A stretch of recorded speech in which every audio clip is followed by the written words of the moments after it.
Thank you. Is there any other member seeking the call? The Honourable Taylor Martin. Thank you, Madam Deputy President. I will be supporting the motion if the government amendment is successful. And the seawall at Wamberal has been a long-term issue. We saw homes in danger of falling into the sea during the July 2020 storms. A massive emergency response was required, which saw 2,400 tonnes of large rocks, over 200 tonnes of rock bags and 4,000 tonnes of sand placed along Wamberal Beach in an emergency situation. The foundations of some homes were visible, hanging above the ocean just metres below, while others had damage to their backyards and decks. This wasn't the first time that storms had threatened homes there at Wamberal.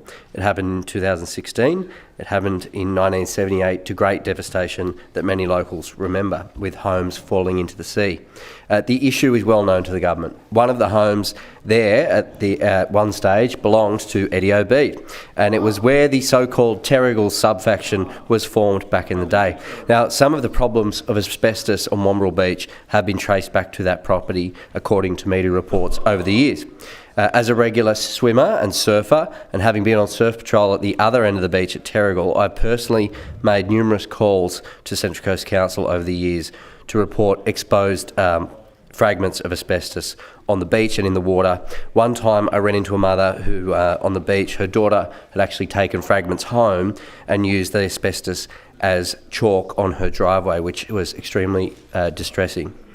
The building of a terminal protection structure, or a seawall, along with sand nourishment, is the adopted solution to coastal erosion at Wamberal Beach.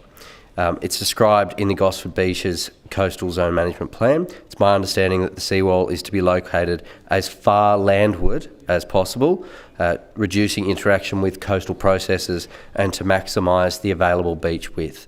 The homes adjacent to the beach are not the only property that will be protected by a seawall. There are hundreds of homes behind the beachfront row and $750 million of public assets, including electricity, NBN, water and sewerage, roads, and of course the Wamberal Surf Club, that will also be protected by this TPS, the seawall. Studies were finalised in 2021 after 3 rounds of community consultation. I understand, of course, that there are some locals, including Wamberal Beach SOS, who are concerned about potential impacts of a seawall. I know the member for Terrigal is supporting those people and those groups to ensure that their concerns are heard by Council. He's been an exceptionally strong voice on this issue for a while now.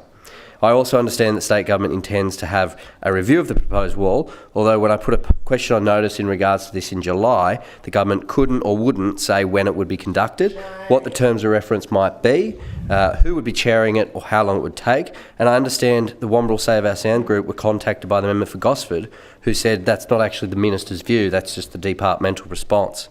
At its core, we need to ensure that individuals have the opportunity to protect their own home and the beach that we know and love.